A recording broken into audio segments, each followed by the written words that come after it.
It's time for another edition of Wake Up the Echoes, presented by TireRack.com. I'm your host, Tony Simeone, and we have a very special edition of Wake Up the Echoes today, right before the holiday season. Head coach Niele Ivey is here to talk some women's basketball, and then later in the show, we are going to play some of the best moments from Season 3 of Wake Up the Echoes. Some awesome clips that we've put together for you to relive as we go into the holiday break from a variety of teams, variety of shows. Can't wait to listen back to some of those later. And it was also great to talk about Coach Ivey and her team that are really peaking right now. 3 wins in a row, 8-2, played really well last night or 2 nights ago if you're listening to this on Tuesday against James Madison. And we're getting towards kind of the meat of the schedule in January when conference play heats up. Of course, UConn is on the calendar as well. So love talking some women's hoops. And then again, later in the show, we'll get a chance to relive some of the great moments from Season 3 that we've had a chance to have right here on the couch on our set at Wake Up the Echoes. Before we get to that conversation, though, with Coach Ivey, I do want to remind you, and it is freezing out there. I mean, it felt like below zero walking into the studio today. But freezing temperatures, sleet, snow, and ice, they are here. And are your tires ready to tackle winter's worst? Well, the experts at Tire Rack will help you get your vehicle ready for prime time. They sell tires that dominate winter. TireRack.com, the way tire buying should be. Okay, get those tires, and after you do, let's listen to Niele Ivey talk about her team. Coach Ivey, great to see you. Great to see you. How are things going? It's going great. Just came off a really great road win last night, and going to have a week of a little bit of rest for the team, preparing for finals, and then one more before Christmas break. Yeah, this week is always interesting. I was just driving around campus. It's obviously a little chilly right now, but the thing I noticed too is just it's finals week. Like everyone's locked in. Just as a coach, like this is kind of a unique time when everyone's getting ready for tests. What's it like with you and the team right now, managing class and managing obviously a tough schedule? Yeah, I mean, last night was a big win for us. Again, big. I wanted them to focus for that 40 minutes yesterday, knowing that they have a really tough week this week with finals, like you mentioned. But so now they're going to have voluntary workouts, and we'll start back practicing Thursday towards the end of the week to prepare for Bellarmine on Sunday. Yeah, I always just am amazed that people can play a high-level sport and get the classwork done. So shout out to your players. Let's talk a little bit about a few of the players that we haven't had a chance to talk in depth a bunch this year. But I want to start with someone that we have touched on a little bit, and that's Cass. Yes. I mean, the way she's playing. And I remember she came in here midway. I couldn't believe it now. This is her 4th year, but she came in midway, and she's obviously had amazing talent this whole time. But now to get it, kind of see it on full display here, what's it like for you as a coach to just see the strides she's made every year, and now this year, kind of just put it all together in a way?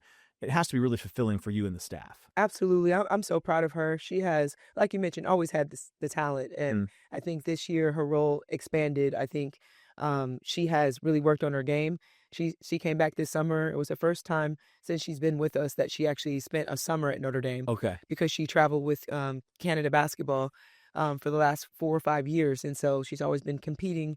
And now, this summer she was here and she worked on everything. And a lot of it she'll talk about is her leadership and just being present for the team. So on and off the court. But on the court, she worked on every aspect of her game. And she's just shining right now. Again, she's always had that star power, but I think this year she's confident. I think she's just playing great basketball, and she's getting better game by game. That's so interesting to hear. So, like, what do those summer workouts look like? Like, how does she or anybody that you've seen that puts in that work in the summer, like, what can they actually do? Because I hear players talk about it all the time when they can lock in, and sometimes it's health related too. They can't put in the work over summer. In her case, it was getting to be here. Like, what is she doing day in, day out that's enabled her to kind of take advantage of that time? Yeah, just maximizing her time in the weight room. Clive, our strength coach, did a great job with our entire team, but having 5 to 6 weeks of an incredible program where she just really focused on her health, focused on her body. Just having that, consistency in the summertime, I think was really beneficial for her growth. So got healthy, got stronger, and then just being very purposeful with her workouts. She worked with Coach Knox a lot this summer, working on her shot, working on her ball handling, and then just playing with the team and just working with the team, I think really helped her. Yeah, it's a cool example too, because I don't know. I talked to Coach Freeman here. The thing that always sticks out in my head when he talks about is like delayed gratification. I think she's a great example of delayed gratification. Right. She kind of kept her head down, and like now she's getting the payoff. Right. We had Vanessa on the show earlier this year. She was super fun to talk to. But what dynamic, I want to talk about her on the floor a little bit. Like, does she provide when I see it, like, it feels like Hannah can play a little bit differently, move off the ball a bit. Like, what does she help you do specifically offensively, that's maybe helped your dynamic with her on the floor with Hannah at the same time? Yeah, I mean, she's been an incredible addition to our team. Her experience, I would say her poise. She's very steady. Okay. She's that type of player that's never too high, never too low. But she is a calming presence for us. She's very smart. She's got a great handle, 3-level score. So she facilitates really well. She sees the game from a lens of just a high IQ lens. She's really, really smart. So she sees the game vision-wise from an experienced guard play. She's has that experience. I think is really helping us because she's so steady and she knows she's actually picked up the offense so well. Yeah. She's been a sponge and she's one of our hardest workers. So one of our captains. So somebody that just plays the right way. And she does whatever we need for this team to be successful. I'm not sure I realized she was a captain. So she came in as a transfer and became a captain. How does that come about? And I guess I don't know your process. How does she become a captain on your team so quickly? Yeah, this year kind of put that in the hands of our team, and so asked them to figure out like who wanted to be nominated for themselves, who wanted to be nominated. You got to put your name in the hat. Yeah, put your name in the hat. Okay. And then we voted. So yeah, she was one of, and that's the first time we've had a transfer to be a captain, which I think is so much value in seeing having somebody that came from a different program that's bringing different experiences to our team, to our culture. So I was really proud of her, and I agreed with it. Obviously, I'm kind of overseeing everything, but the fact that the entire team felt that way speaks a lot for Vanessa. Yeah, that's amazing. I mean, if you're a transfer and you come in, that just means that you've made an impact like in an instant. Yes. So that's cool to hear that. Gisela Sanchez. Okay, I'm going to talk about her ability. And I've talked to Coach Shrews about this, and on the radio broadcast with my new broadcast partner, Scott Martin, we talk about what you can do with a 4 that can space the floor and shoot. Yes. And, we're in the era of, 4 out, even 5 out sometimes. So I know it's not like a new thing, but it does give you this dimension. Just help the people that are maybe less familiar with basketball, but even those that just haven't had a chance to watch in depth. Like when you have someone like her on the floor, I think she's shooting like 50+% from 3 right now. What dynamic does that give you guys offensively? And as a coach, how does it free you up to maybe be creative offensively? Yeah, like you mentioned, I run a lot of 5 out with her. Mm-hmm. It makes our offense more potent. To be honest, you have 5 players on the floor that has potential to shoot the 3, and she's shooting it from, I think, 52% this season. So her percentage has increased, and she can put the ball on the floor. She can go inside out. She has kind of like the international flair to her game, but somebody that can pick and pop and stretch it from 3 from a post position definitely makes our offense less predictable also, but it's just harder to guard when you have the post that you're stretching them from the block outside the paint and making them defend from the perimeter. You mentioned the international flair. It's from Spain, right? Yes. So like I was watching, I think this morning, some of her youth Spanish film, right? It's just when you've had a chance to coach players that have international background. I don't want to generalize too much, but there is something to it. Like there's just a different culture of basketball abroad than American basketball. Neither's better or worse. But what do you generally see when you get an international player? What's that international flair feel like? And then what does it provide to your team? Yeah, I mean, this is my first Spanish player, so I've learned a lot by just coaching her and watching her blossom over the last couple months. And, she just has a finesse to her game. To her versatility, I love. I mean, she kind of has a little bit of a step back to her game, a little bit of, the Euro, as they call the Euro moves to her game. But she sees the game from a different perspective, and I honestly, like, she's just a sponge. Like she works so hard, and ever since she stepped on this campus, she's gotten better every day. Her pace, But I mean, honestly, I just love that she's so coachable. She's just a great person too.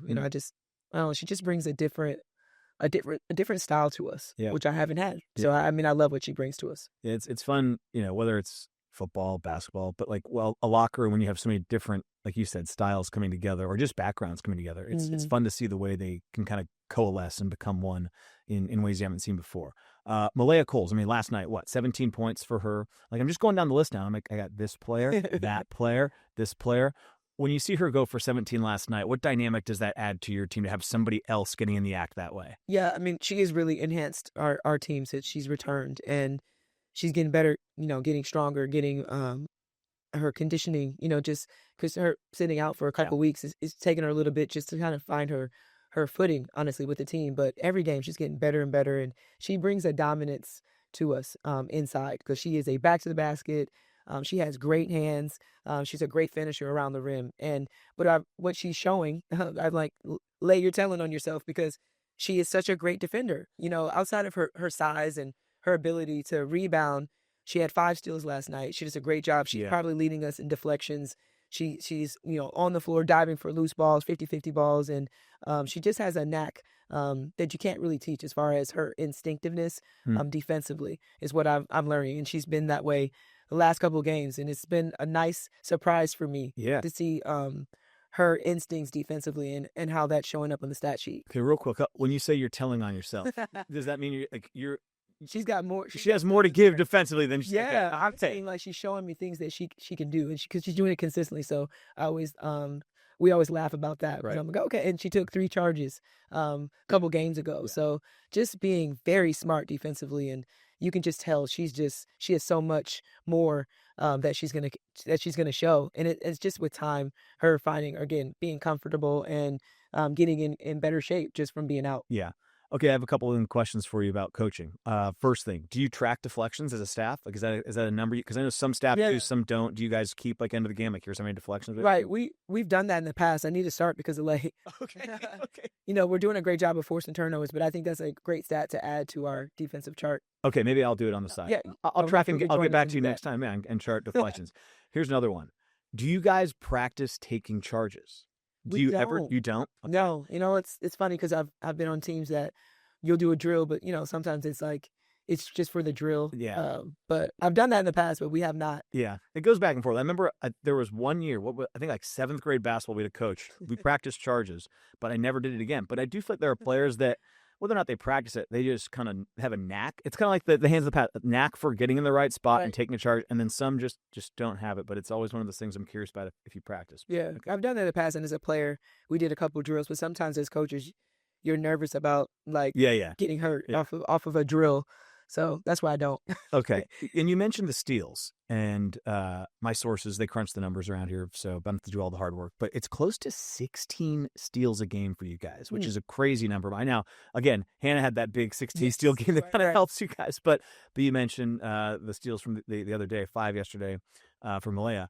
Like, what does that do for you guys? I mean, I think it's 4th in the country defensively. And I always find myself, when I watch basketball with you guys and with the men's team, I'm always hyper-focused on offense. And it's just like, who's scoring, who's doing, who's dishing it.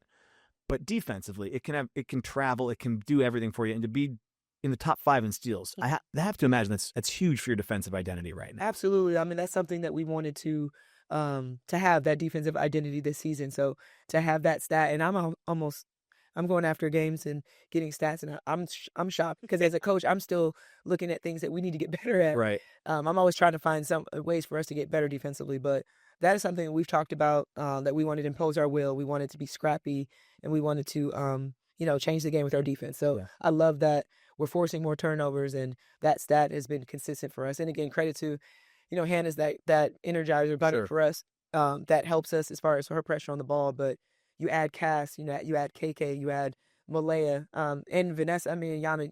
Everyone. These people are so long too. I'm just hearing you hear. I mean, you're describing people that are just so long, and it makes sense. Right. Yeah. Everyone is playing with that mindset. Everybody is working with extra effort and defensive activity and multiple efforts. So when you have everybody that's bought in to being better defensively, I think that's why that stat is where it is. Yeah.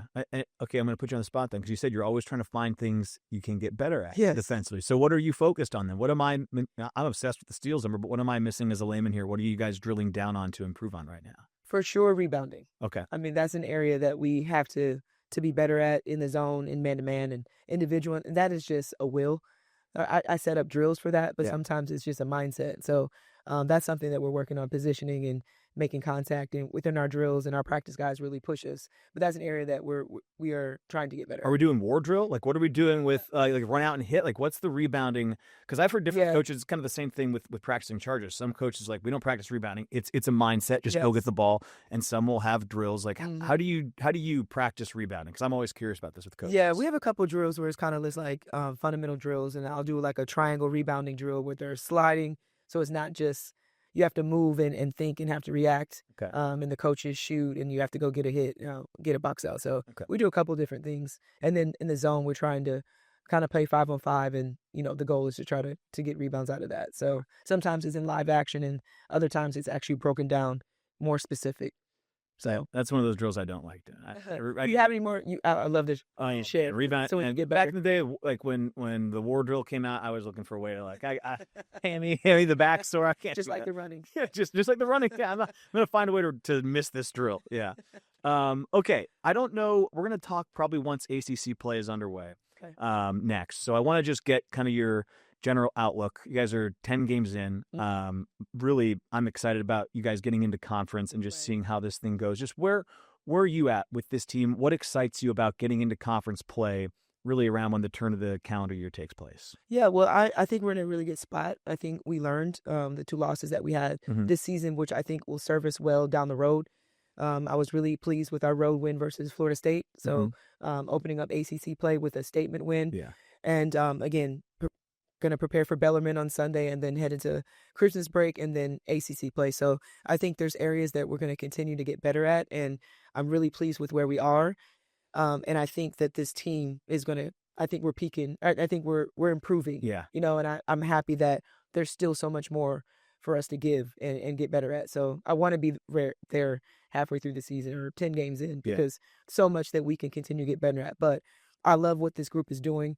And I'm loving that the chemistry is growing, and like I said, we're getting better and things are shifting. I got different players playing different roles. Yeah. Certain things are happening, and we are adjusting and being very resilient in our process. Yeah, you mentioned the Florida State win, and then just watching last night, talking through this, like looking at the numbers, and that excites me. Just, I don't know, as a coach, I just have to imagine, like, when you aren't sure where it's going to come from, that's exciting. Yeah. Because it means you've got all kinds of people that it could come from. And it's been neat to see so many different people get involved in different ways throughout the year. Absolutely. And another thing that excites me is they're building trust and chemistry. Yeah. So, but I think that trust is the biggest thing. And people are stepping up in moments like you mentioned. I mean, Cass is coming off of 3 straight games with the 20-plus point performances, and Lay and Ayana was 5 for 7 from the 3-point line. She's coming to her own. So knowing that trust is being built, and there's so much there's so much room for us to continue to improve. Yeah. I love that about our group right now. Okay. This is our last show before the holidays. And I would, basketball teams, you guys do get a good break around Christmas itself, but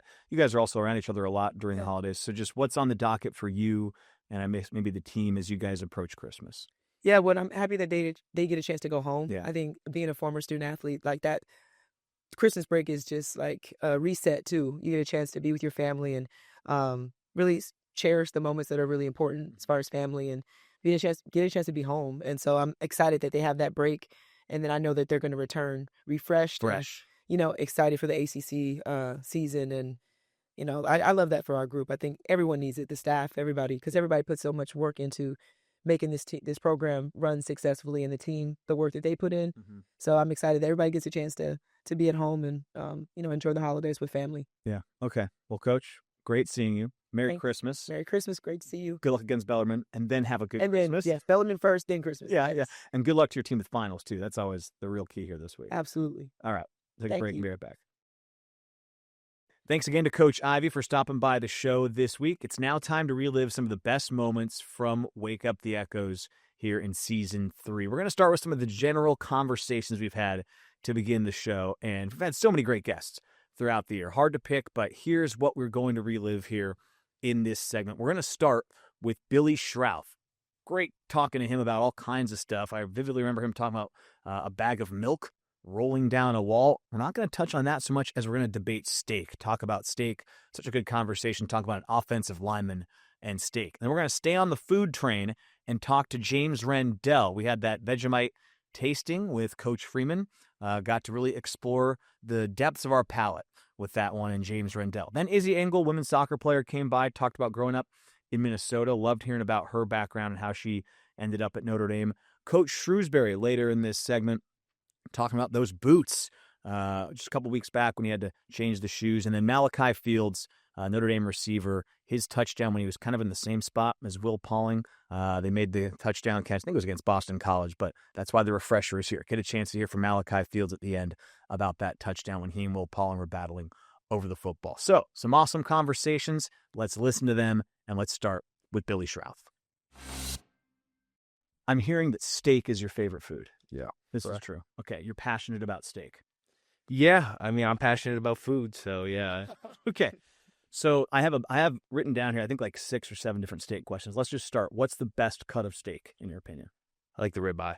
Ribeye. Coach, where are you going with that one? I second that. Your ribeye. I'm a ribeye probably first and strip second. Yeah. Okay. I'm not a filet guy. I like more portion. Yeah, I think football guys probably steer away from the filet and go for the higher ounce rate. I will say the older I get, I'm actually starting to appreciate the filet, so maybe I'm on the outside here, but I would have gone strip back in the day, so I co-sign that. Okay, what temperature should the steak be cooked at for you?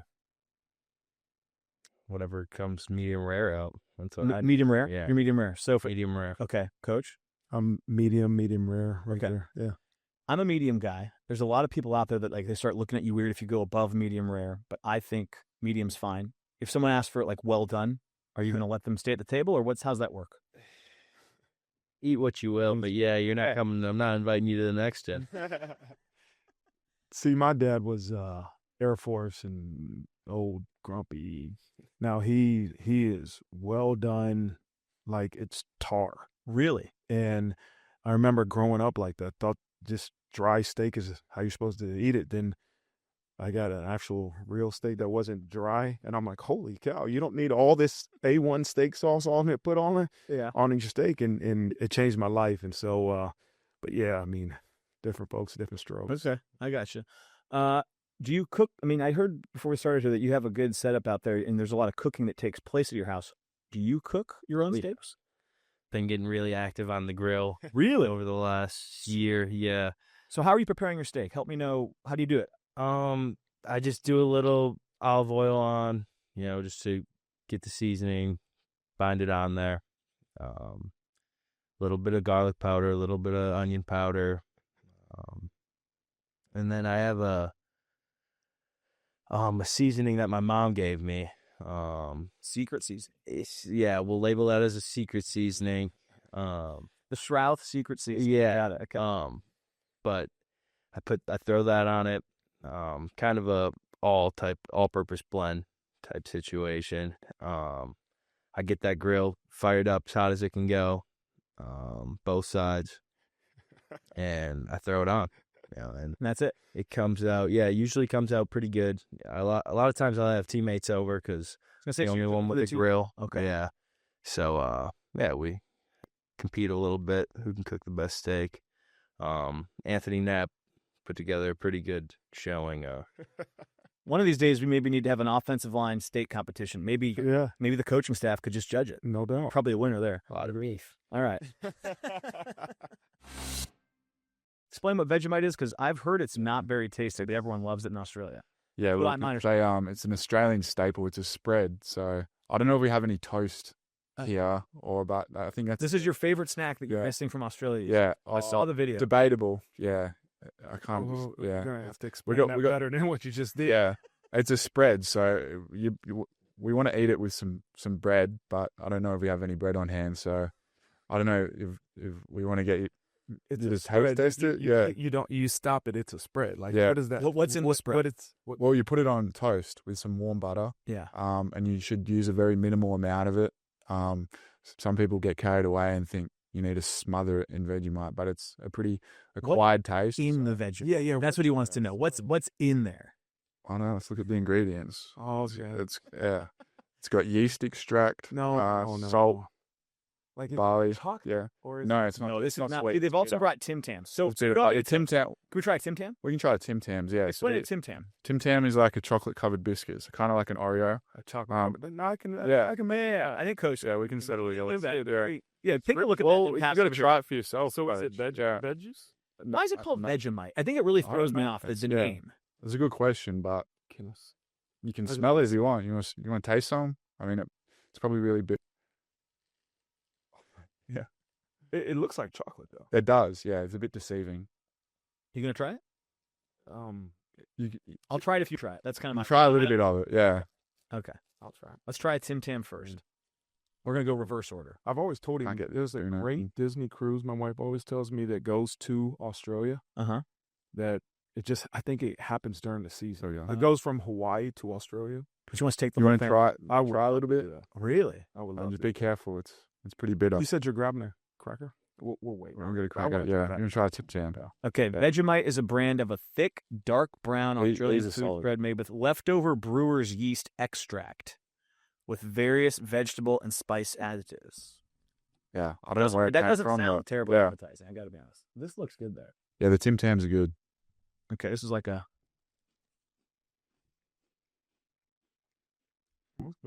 Yeah, It's like an Oreo. it's kind of like an Oreo. Yeah, just a chocolate covered biscuit. I like the chocolate. It's kind of like a chocolate-covered Oreo. Yeah, It's just like a good chocolate cookie. yeah, It's really good. yeah, it's pretty good. I'm going to give this... we're going to rate these. Yeah, you can get them 8.5. at 8.5. yeah, 8.5. I think that's fair. I can use some milk. Some milk. Mm-hmm. Got that Topo Chico water. Yeah. You want, Coach? Some milk and cookies. Well, You eat those with milks? I mean, you can Is there another... Do you drink? just normal milk. Yeah, sometimes I do cow's milk. I guess sometimes if I'm getting Oh, like is it like vitamin D, whole Oh. milk, 2% some skim milk? yeah, skim, light skim. Skim? Yeah, Hey, before they get the cracker here, this actually takes me to another question I had here. Are you a big coffee guy? yeah. I love coffee. In Australia, the coffee is great. There's an Australian cafe in Chicago. It's called Chapel Street Cafe, and it's probably the best coffee I've had here. And I asked the owner there, what do you do differently? Because like a lot of the coffee places here, like I love America, but the coffee here isn't great. Wow. To be honest, You yeah. don't like Starbucks? Are they a sponsor of the podcast? No, I'll I'm say Seattle, something. so Yeah. it's close to my heart. Yeah. Ah, okay. No, Starbucks is all right. It gets the job done, but Gets the chocolate They- donuts? I haven't tried Dunkin' Donuts yet. Yeah. Oh, you think of it. I don't think, is there one in South Bend? I haven't come across one. Probably one in Chicago. Yeah. But I think they just roast the beans differently. In Australia, there's a local coffee shop on the corner of every store. So they take a lot of pride in their coffee, I guess, because they've got so many competitors. Whereas here, it's all like franchise owned. So you got like Starbucks and Dunkin'. So Do you have like Australian coffee beans sent to you? no, so the coffee beans still come from South America. So this is what I was finding out when I was speaking to the guy at that cafe. He said the coffee beans all come from the same place, but it's all in the way they roast the beans. I don't know the exact intricate details of it, but I was hoping you would. I was just Yeah. going to ask. Yeah. yeah, I'll have to come back another time and But get you back to think you on that. But you prefer the Australian coffee? yeah, it's awesome. When I went back there in May, and I pretty much just lived off coffee and sushi for the 2 weeks that I was Ooh, there. that sounds Yeah. good. Are you a coffee guy? I'm not sure I've ever really asked you. Yeah. Oh yeah, in the mornings. What's your go-to order? I'm an Americano. If I get Starbucks, it's Americano. But I mean, I'll just drink black coffee. Yeah, but Yeah, I just need some caffeine and let's go. Yeah. are you your coffee in the morning? Like, that's a good question. Game day. Yeah. Are you drinking a coffee before the game? Is that how this goes? I'll drink one in the morning, yeah. But as you get close to the game, like, you kind of get a bit of adrenaline, so you don't really need the caffeine as such. But I'll get one in the morning to get me going and get the blood flowing. Okay. Have you ever used one of these for your Vegemite? I mean, it's going to get the job done, I think. Yeah, But- and there's a first for everything, I guess. Yeah. So, Okay. I'm going to grab mine. I'll Yeah. pass it down. Here you go. Okay. I'll start this train here. This is going to be A+ content. You need to send this Yeah. back to everyone in Australia. yeah, I will. For the This review. will go viral. Okay. Let's see. The things we do on the pod. Yeah. So what we have this is like a corn wafer, for lack of a better term. We're going to put the Vegemite on it. Okay, James, here's right. Wow, it does. This looks like dark chocolate, Yeah, don't let dark it fool you. chocolate sauce. It's very bitter. And I should take I'm taking very little. Like that much? You can't even see Jeez, it. that's not- you can't even taste it. Hold on. Maybe a little bit more. Okay, hold on. We've got a spoon. We could have, I could have done a better job of this, getting us all set up for this. Okay. If you're gonna try, you gotta try. Yeah, right? exactly. Don't just dip the toes. Like up. that? Don't- Yeah, that's whole bite. Good. Okay. Yeah. I'll pass it down to You Coach. said don't Can't dip your toe. Yeah, don't right? dip. Go all- Yeah. Right. Yeah. And I have a spoon. Where did this spoon come from? Can't wait to see this. I was on a mistake here. I need to make sure I have plenty of water to wash this down. I get the sense reading about it that I can I have a second chip. Okay, fully fine. Okay.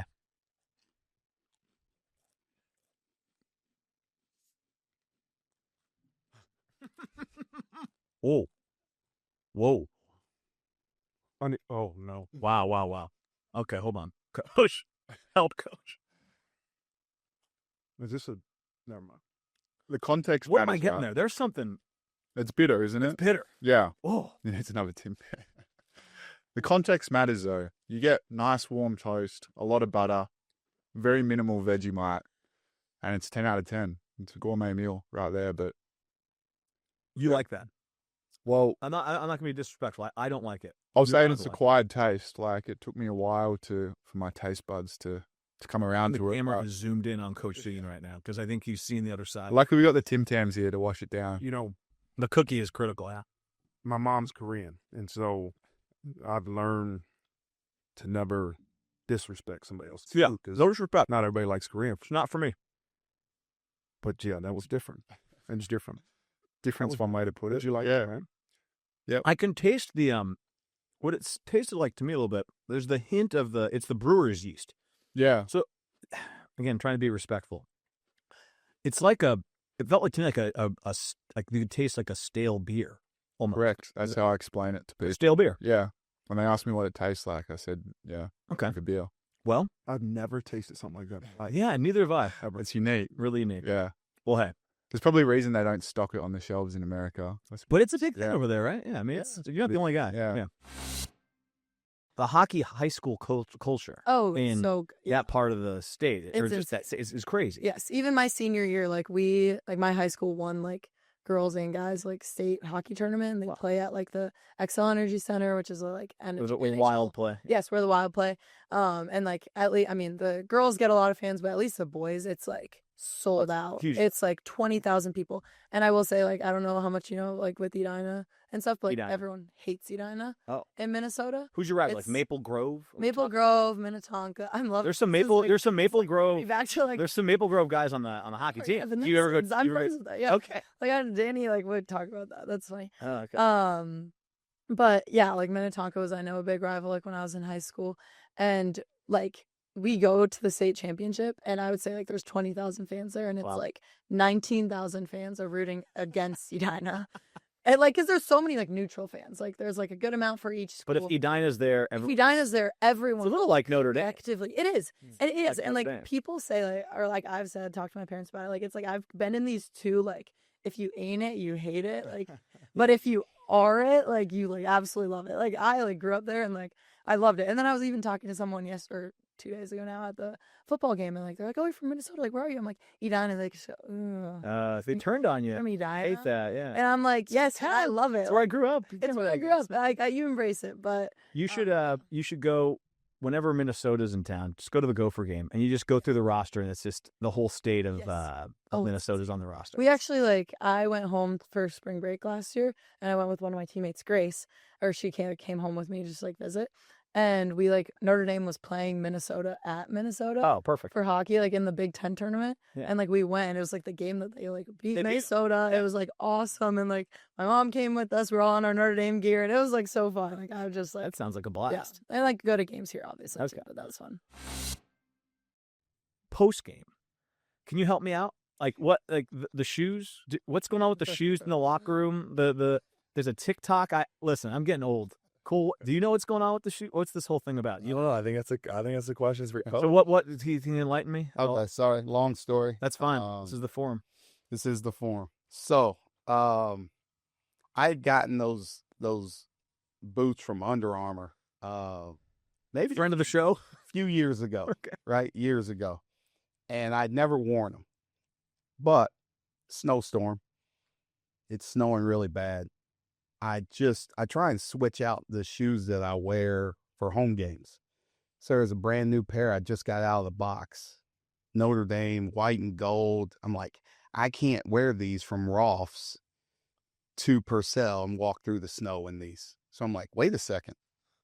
I have these shoes from Under Armour that are sitting there. So I grabbed those, put them on, wore them to the game, carried my other shoes in hand.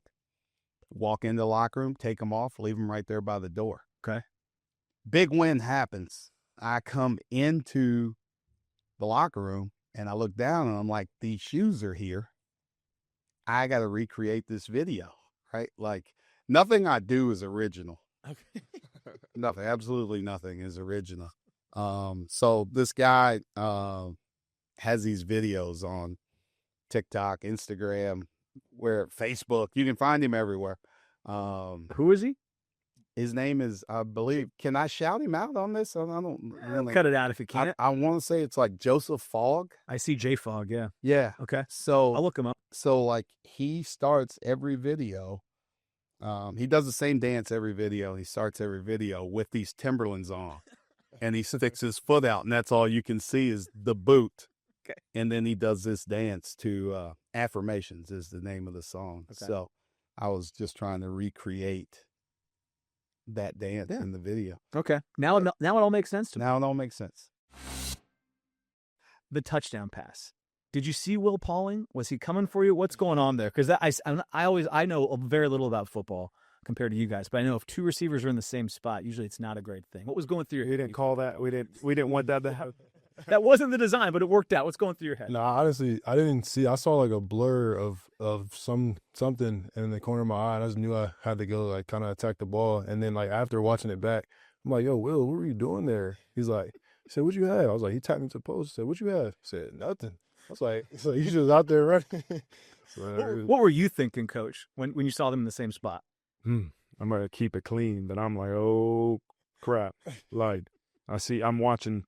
It's like you're watching a car wreck ready to happen, and then all of a sudden, the last minute, I see Malachi go up, and Will stay down. I'm like, no way. Then once he caught, I'm like, score. Yeah. But man, it was scary. Why that ball? It seemed like the ball was in the air forever too, as you watch those two kind of going at each other. Okay, we're back for more, and now it's time for our subject matter expert segment presented by the tire experts at TireRack.com. In this segment, we're going to listen back to some of our best moments from our subject matter experts throughout the year. Some great conversations throughout the year. Hard to pare it down, but we have 4 special conversations that we'll relive here in this segment today. The first one you're going to hear is about Will Pauling and that viral video that he had on TikTok. This is early in the season. Then Jeremiah Love chatting about his comic book, The Jeremonstar. Awesome conversation with him and Isaiah Dunn. Hannah Hidalgo talking about her faith in KK late in the game after she missed a shot. Going back to her was a great conversation with them about trust between teammates deep in the game. And then a Don Schuler, maybe the best dressed guy in the football team, talking about how he defines his style. I think he gave me a few tips in that episode as well. So shout out to Adon for that. Great conversations. Can't wait to listen back to him. Let's get started with Will Pauling. Who's TikTok? I think it's Devin Houston, his TikTok, his account. You're doing the wide, like the cone drills and all that stuff. Your knees are practically touching. Maybe they'll drop it in here.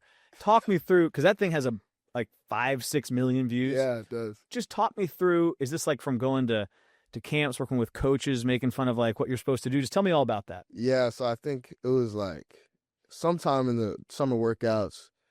I want to say like the night before, I was just scrolling on TikTok, or it was actually Instagram. I was scrolling on Instagram and I saw this video of these kids training, and it was like, I couldn't really tell what they were doing. Like they were doing like footwork drills, but like it just didn't feel right to me. And then like I come in the next day, everybody else is like, bro, have you guys seen this video? I'm like, yo, I have seen this video. Like, we got to remake this video. We like, me, Devin, and Armel, Mookum, we're all talking about like, we got to remake. Armel's in there doing a great job in that video. Yeah, they did a great job, but I didn't think like, we literally were sitting in breakfast like, yo, we got to go redo this. I think we can go viral if we go remake this video. So we were rushing to the weight room trying to be the first ones to recreate it, and it blew up and went viral, and it was very funny. Man, kids these days, you guys did a good job of mocking that. It was really entertaining, and I'm hoping we'll drop it in so they can get a firsthand look of how laugh out loud funny that whole concept. It was goofy. It was super goofy. And I'm a big comic book guy. I don't know if you are, Tony, but I'm a huge comic book guy. And I know a lot goes into it. So I have a question more so of the creativity aspect. When you were first creating it, what was the hardest part? Was it the art, the script, finding yourself in there, like with the characters? What were the challenging things that you came across with creating a comic book? So me and my part in the book, I mean, literally all I did was just make sure that everything just looked right. I didn't do any writing. I didn't do any illustrations or anything like that. My dad assembled a great team of people that took care of all that stuff for me. But as far as my part, I would say the hardest thing was to make sure the visuals are right, because I wanted to look a certain way. Because like growing up, I've loved comics, I love anime, and I know how like I want things to look. And I would say that was probably the hardest part, just making sure that my abilities, like my superpowers, were visualized in the right way, and stuff like that. But yeah, that was probably the hardest part for me. My dad and the rest of my team just took care of all of the other heavy lifting. So I guess you say my part was pretty easy. Did anything change when you first started creating yeah. it to later on? What were some of the biggest changes? Actually went through like a bunch of different like artists. So we didn't start off with just one and roll with them the whole way. So the first like edition, like the artwork was way different than it is now. We went through like at least like 2 to 3 artists to get it to where it is now.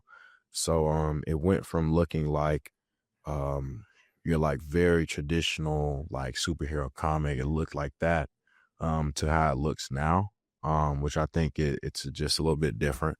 Feel like the powers were visualized way different than they were in the beginning. Like in the beginning, my dad wanted me to turn into this big old like bulldog monster Hulk. I don't know what it was, but that changed drastically to what it is now, and it's a very simple power up. Like my eyes will glow. You have like a certain aura around yourself, and I feel like that is way better than having your character turn into a big Hulk or something like that. But yeah, it's changed drastically over these past 5 years because it's taken a long time to bring it to fruition. USC. Let's talk about both baskets before the end of the game. First, you guys are down 2, and you set KK up for the game time play. Just what's going through both you guys' heads with what it was like 35 seconds left as you made that play to tie the game? I'll start with you, Hannah. My shot? No, the one to set her up first. Yeah. The one, so what? It was just, okay, so my whole mindset, I'm coming in, I'm driving. I think I come off of a screen. I think Lay had just set a screen. I rejected the screen. I'm driving, and they all collapse. And KK does such a great job of when the defense collapses, she's cutting back door. Just a couple plays before that, I hit KK, and she missed the layup. Uh-oh.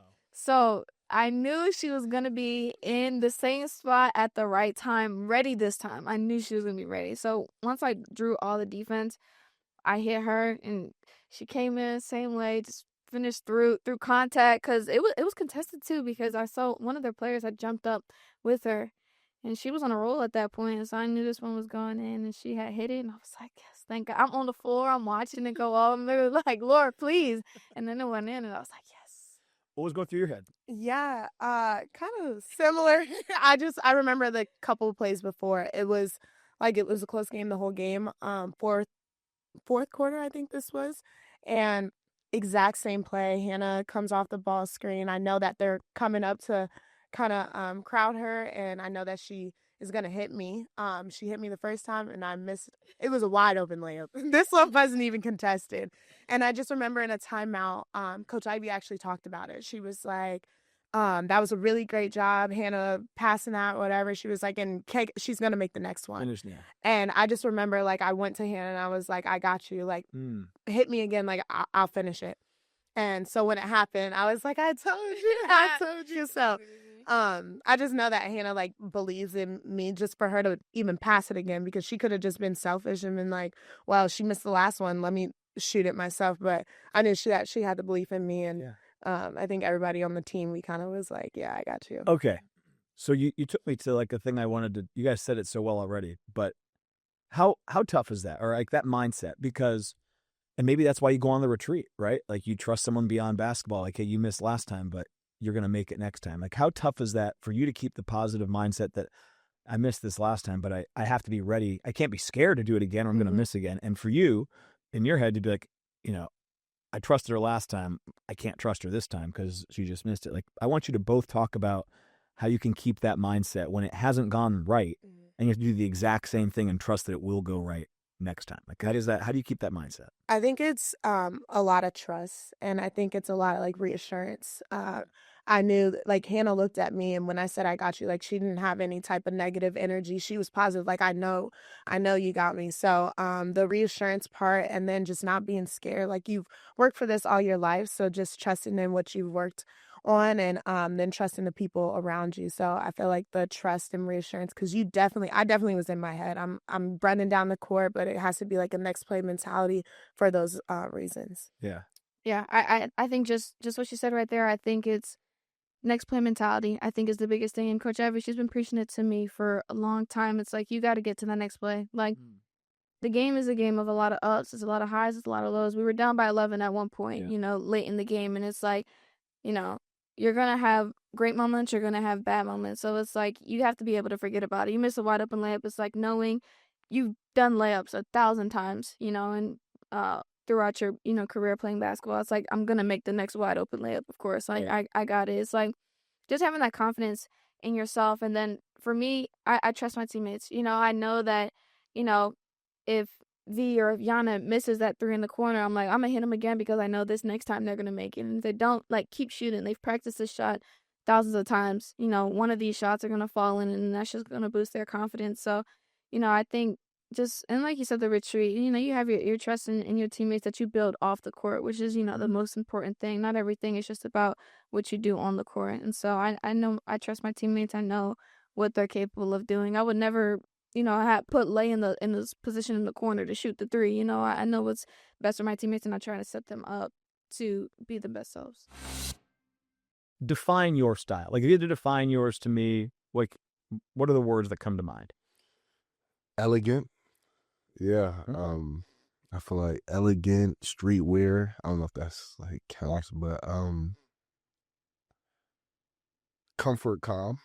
Comfort, calm? Yeah. Okay, what do you mean by that exactly? Like, it's comfortable, obviously, but calm as in, like, it's not loud? Or it's not loud, but like, if I wanted to, you can like see I can take the fit there if I want.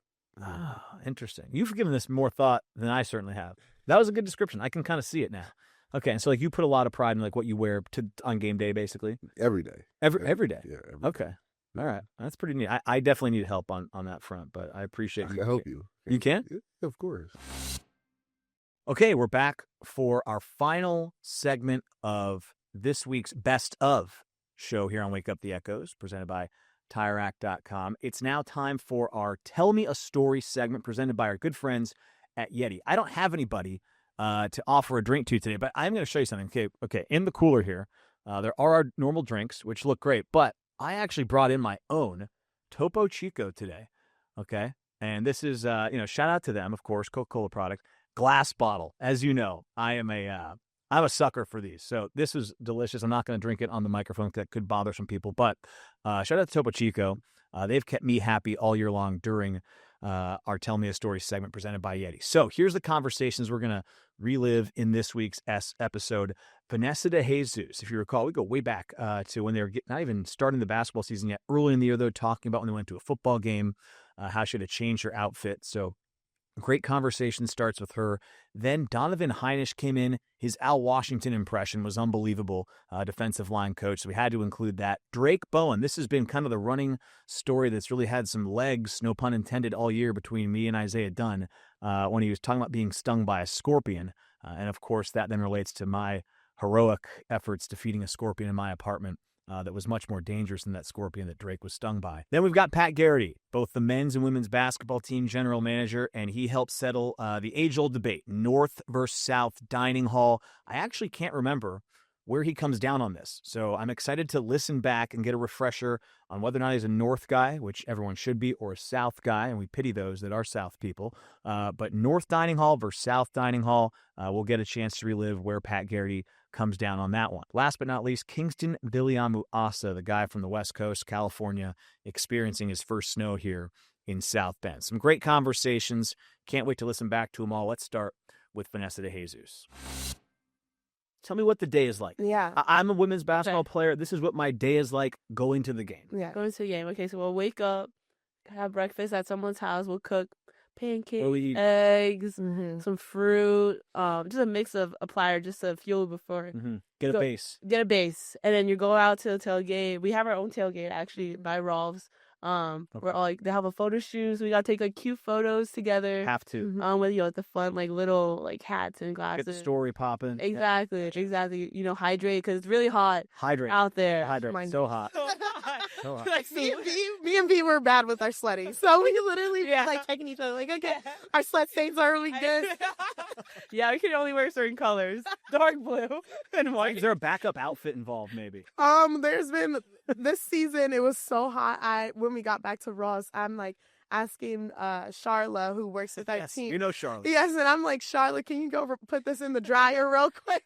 And she put it in the dryer for the time when we were at the Ross, and then it was dry, and then we went out to the football game. Yeah, that's a nice quick fix, right? Yeah, so we'll eat, and then we'll just like walk around the tailgate, meet up with other athletes we know, or just like other clubs, like people that we know as well out there. So it's just fun bonding with like fans and just friends, and then head into the game, get our nice spot right in the front. This also leads into, so it's not his only time impersonating somebody. It wasn't just his brother. I was actually here for this next one. He impersonated Coach Wash. Oh, there's a lot of good Coach Wash content on the web, so I can judge this pretty well. Yeah. We do a Coach Wash impersonation. I did. And, right before we actually left the meetings to go to the team meeting, he said, if anybody stands up and does a goofy impression of me, you're going to have to see me about it afterwards. And so now he's just daring you to do it. Yeah, seriously, because Nana or ODN, you did it the year before, and everyone loved it. It was hilarious. And then, it was my turn to do it, and everyone's like walking out of the meeting room. He goes, "Donnie, do an impression. You have to see me about it." And I was like, "All right, coach. Like, I won't. Don't worry." You're doing it right now. Are you gonna get in trouble for this? I hope not. Okay. Nah, he needs a pillow, but we won't get into that. Yeah.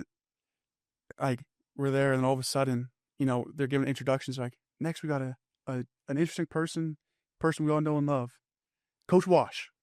And then all of a sudden, here I come, walking out the doors. Everyone stands up, starts like cracking up. You got the hat on? I got the hat on. Oh, he has the hoodie, full hat, fit. hoodie. I mean, he has the jog. It's like a walk jog. Yeah. It's a speed walk. Okay. I'll have to keep an eye on that. Yeah. On that. I got it top to bottom, perfectly fitted. I walk in, I look up. Coach Wash just stands up, balls up his fist, and starts staring down at me. Starts like walking towards the stairs over here. I start walking towards this stairway over here because there's a door right here. I was like, "I'm charging at me. I got to get out of here." And so I'm like pacing back and forth, like looking up at him, see if he's about to do anything. And then eventually he just like starts laughing and points at me. I was like, "All right, maybe I have the green light." I went, did impersonation. Was a pretty good impersonation of him. Okay. I was 10 out of 10. And then it was probably the best one at all, though. I'm not gonna make you do it, but if all I think of is Sugar Bowl video. We've been from hell and back. We've been to hell and back. That's my. I was ready to run through a wall when I saw him talking to you guys in the halftime at Sugar Bowl. I'm like, okay, Coach Wash. He's awesome. Let me get the pads on. Yeah, there was a lot of yelling. Okay. We were going crazy watching too. Like we were down, like tears. Like all of us, the whole team's there, the whole staff's there, watching Donnie run in, and we're just immediately we know he's Coach Wash, and it's just hysterical. Oh, come on, you got to give me something. You got a line, something you said. What's the thing that he says to you? Can you do the walk? The walk? Can you please just do the walk? Yeah, I can do the walk. All right. I bet you there's a camera that can track you out here. For the listeners at home, they'll just have to go online and check it out. Coach Wash, I'm sorry. He's like, if you're walking, you're wrong. So he'll be like, "Hey," and you up in that bit. So I walk into the hearing like that, and I see him stand up and look down into this, and I'm like, "Oh man, like this is it." So it's kind of a walk hop. Yeah. A walk. Seriously, I'm gonna keep a close eye on him now. Yeah, to just see if, because I kind of. It's in the head. It's in the head now. I kind of see what you're doing there, but I haven't focused on it. And he has the best. Coach Wash has the best celebrations. Like if you see someone get a sack, you need to walk. Oh yeah, I've seen that. He'll go to the ground, start bear crawling. Yeah. No, I haven't seen that. Oh, it's happened. Oh, so now I'll talk to the FIM people here and say we need to get a cam just ISO'd on Coach Wash. First time we see a sack, if he's in the bear crawl, super entertaining. I don't even know the full story. What I do know is that there's a scorpion involved. There's a drake and there's a scorpion. And I'm going to let Drake tell the story, but apparently you've gotten stung. Yeah. So my grandparents live in Texas, and they live in a pretty rural part, like live in the middle of nowhere, 30 minutes to the closest town. So it's not normal. Like it's not uncommon to see a snake from a tree or just a snake running around or coyotes at night or something like that. So we're in the driveway. So kind of picture this: they got a pretty long driveway, and they got like big trees just all along the side, like down the sides of the driveway. So, my dad's trying to help out. He's all right. We're going to pick up like the pine cones and stakes all along the driveway. So we're gonna just move them, pick them up, move them to the side. So we had a big pile. I go to grab it, and I feel something go in my hand. Oh no! And I'm like, trying to think maybe it's a pine cone. Like I grab something, and then I feel it come out. I'm like, oh, I got bit by a snake. Like I'm kind of freaked out right now. And I'm like, grab my hand. I see a little scorpion run out, and I'm like freaking out because Indiana, we don't got any scorpions here, like nothing like that. And so my dad's kind of walking. I'm like, Dad, I got stung by a scorpion. He starts laughing. Like he's like, all right, well, first he like, what color is it? I was like, brown. He's like, isn't like the lighter the worst? Yeah, like the red ones are bad. Brown, like it's all right. Like you should be fine. We're good here. So he starts like laughing. He's like, all right, come on. And they bring me in. They give me some like Benadryl, put some stuff on my hand, like whatever. And them sitting outside, they're like, "Are you good?" And I'm like, "Yeah." They're like, "You're not tired yet?" No. 5 minutes later, passed out from the Benadryl, like, and then I wake up about 3 hours later. I'm like, "Am I gonna be all right?" Like nobody's told me if I'm gonna be good or not. Why are they giving you any information? Yeah. No, there's no info. Like, oh yeah, you're fine. Like it was just a little brown one. You're gonna be all right. I'm like, so scorpions. No, yeah, you'll be all right. I'm like, all right, well then I guess I'll be all right. But so it was a scorpion. When you woke up, was your hand? No, it was like all good. Like yeah, it was all good and everything. They like act like nothing happened. I'm like, personally, I'm not a country boy. Like, I don't really necessarily like the country, but it's pretty and stuff. But it's not for you. That wasn't my ideal right there. All due respect, but it's not for me. That was kind of respect it, but no. That was kind of like the turning point for me. Stung by a scorpion. I'm good. Get me on the 4th floor of a condo immediately. I can't imagine my first thought if I'm just picking up pine cones, doing a good service, which we were doing, and then you just feel a sting. You thought it was a snake. Yeah. I would have been just scared of a snake as I was a scorpion. Yeah, I know someone sucking the venom out. If it was a snake, immediately I'd be like, please, all right, is that what you do? All right, who take this hand? If that was me, I'd be, come on, help me out. I just got stung. I thought for a second the scorpion, you might have to do that too. I didn't know how that all went down. You think they would have done that for you if it was maybe green? I don't know. I don't know if they would have just looked at me like I was crazy or something. Like, what if you told your dad, like, no, it's a green one? So the green one would have ones, just looked at me like, help me understand. Right. Hold on. So what's the worst one? Do you know? I think it's the red one. Red one. There's red? So I need you to go back. This is your dad that was involved with this? Yeah. Okay. Go back to him and help me understand this. Is there one that's like kind of translucent? Kind of like clear? Clear? They kind of like, they blend it. So I have a scorpion story too. So I was living in Arizona and I got out of the bathroom after a shower. I've never been more startled in my life. I walked back into the bedroom and there's a scorpion on the wall, like by my bed. And so I lived alone at this time. And I was just like, I have to address this because I can't, pretend it's not. I can't go to sleep in this house with the scorpion on the wall. And I just grabbed a shoe and I yelled and I ran at the wall and I smacked it. And it like came out of its shell basically and then died.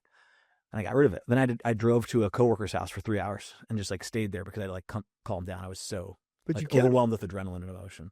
But I did kill it. But it was my point is it was translucent. Maybe now I'm thinking maybe it wasn't a scorpion at all. But I'm just saying that like I thought I killed a scorpion and saved my own life.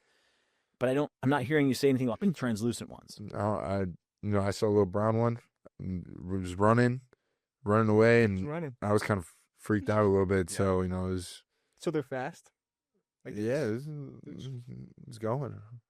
I know I got lucky. Like I got lucky. I saw what it was. Well, they're part of like the spider family, right? They're like cousins. They're arachnids. Arachnids, yeah. Really? I did some research before I came in. Didn't know that. That's why you're a great co-host. So here's what I'm starting to think now. So I think is it possible that we've all been lied to? And scorpions, they're not all they're talked up to be.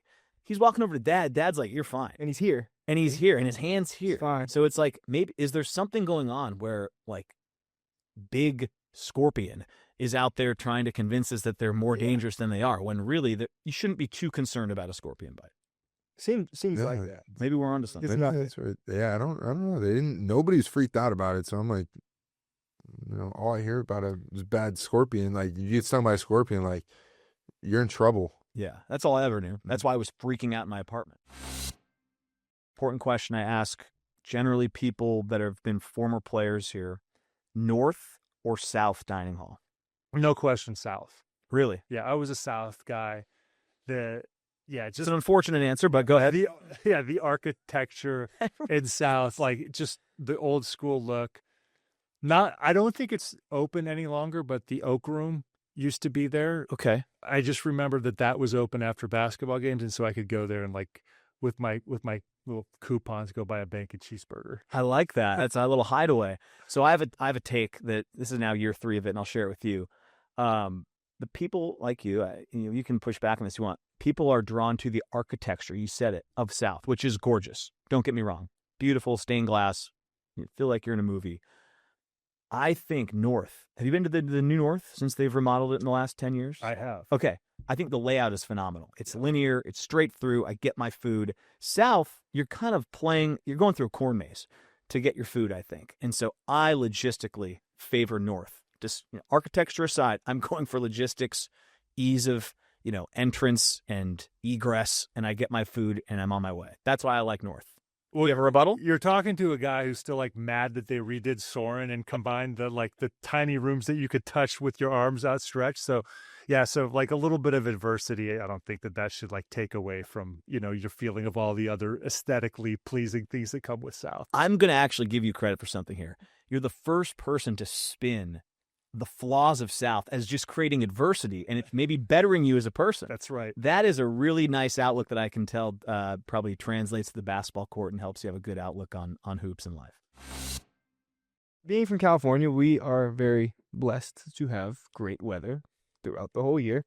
And now my question, or I guess story that Kingston's going to tell, is his first time at Notre Dame with the snow. Take it away.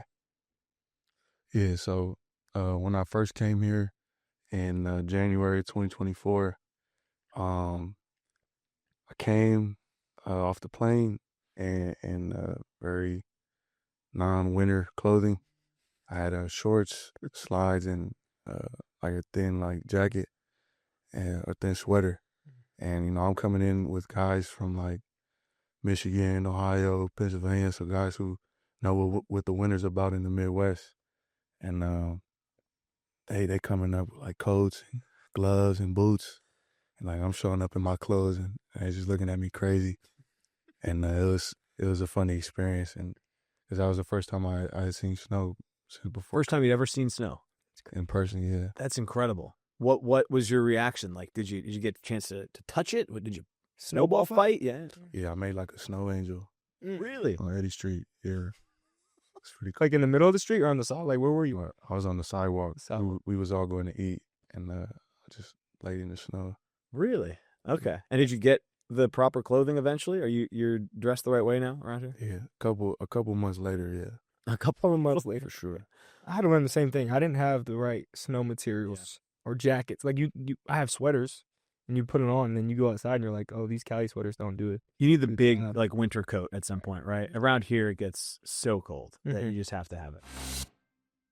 It is our final segment of 2025 in Wake Up the Echoes, presented by TireRack.com, and it is our Ask the Host segment. It's been a really fun segment throughout here in Season 3. It's been fun to get all the questions, and we've got a very special question today to kind of wrap up 2025. It comes from Santa in the North Pole Earth, I might add, is how they labeled this.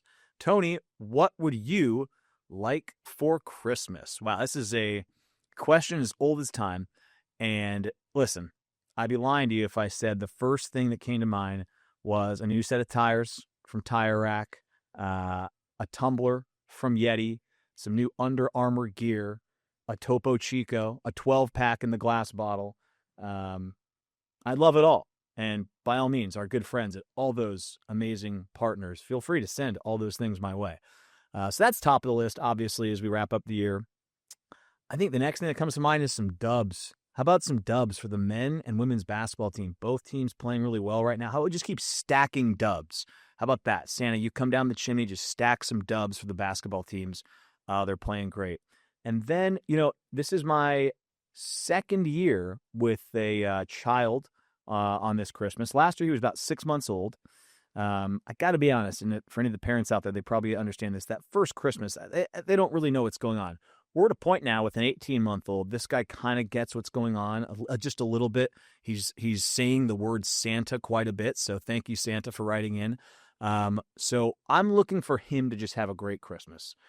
There are rumors swirling that Santa is going to be bringing him a gift this year. We'll see what happens on the 25th, but I'm hoping that everybody just has a great Christmas. I want everyone listening that's a Notre Dame fan to have a great Christmas. Thank you for sending questions throughout the year, being a supporter of Notre Dame athletics in whatever way you are. This show is so fun. And the fact that I get to talk to all the student athletes and coaches throughout the year, just awesome. That's a gift in and of itself, quite frankly.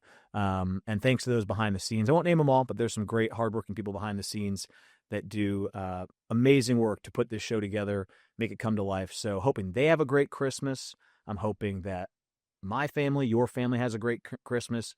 Dubs for the basketball teams and everyone when the spring sports roll around. And again, Topo Chico, Yeti, Under Armour, Tyrac. Have a great Christmas. And I hope I get all those things in my stocking. That's going to do it for this edition of Wake Up the Echoes presented by TireRack.com. Thanks so much for listening here in Season 3, in the first half of it here before the holiday break. Remember, wherever you get your podcast content, go online onto YouTube. What better time than the holidays to smash the like button, subscribe. So much good content on the YouTube page, not just our show. So make sure you subscribe to that as well. And we'll talk to you in 2026. Can't wait. Hopefully we are talking about some dubs when we come back in 2026. Until then, Tony Simeone saying so long and Merry Christmas.